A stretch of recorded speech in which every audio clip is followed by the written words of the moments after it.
If you look around, you will see a large variety of living organisms, be it potted plants, insects, birds, your pets, or other animals and plants. There are also several organisms that you cannot see with your naked eye, but they are all around you. If you were to increase the area that you make observations in, the range and variety of organisms that you see would increase. Obviously, if you were to visit a dense forest, you would probably see a much greater number and kinds of living organisms in it. Each different kind of plant, animal, or organism that you see represents a species. The number of species that are known and described range between 1.7 to 1.8 million. This refers to biodiversity, or the number and types of organisms present on Earth.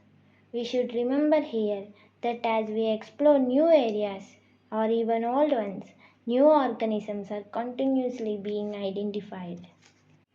As stated earlier, there are millions of plants and animals in the world. We know the plants and animals in our own area by their local names. These local names would vary from place to place, even within a country. Probably you would recognize the confusion that would be created if we did not find ways and means to talk to each other to refer to organisms we are talking about. Hence, there is a need to standardize the naming of living organisms such that a particular organism is known by the same name all over the world. This process is called nomenclature. Obviously, nomenclature or naming is only possible when the organism is described correctly.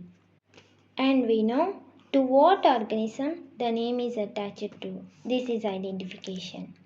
In order to facilitate the study, number of scientists have established procedures to assign a scientific name to each known organism. This is acceptable to biologists all over the world. For plants, scientific names are based on agreed principles and criteria, which are provided in International Code for Botanical Nomenclature. International Code for Botanical Nomenclature ICBN. You may ask, how are animals are named? Animal taxonomists have evolved International Code of Geological Nomenclature.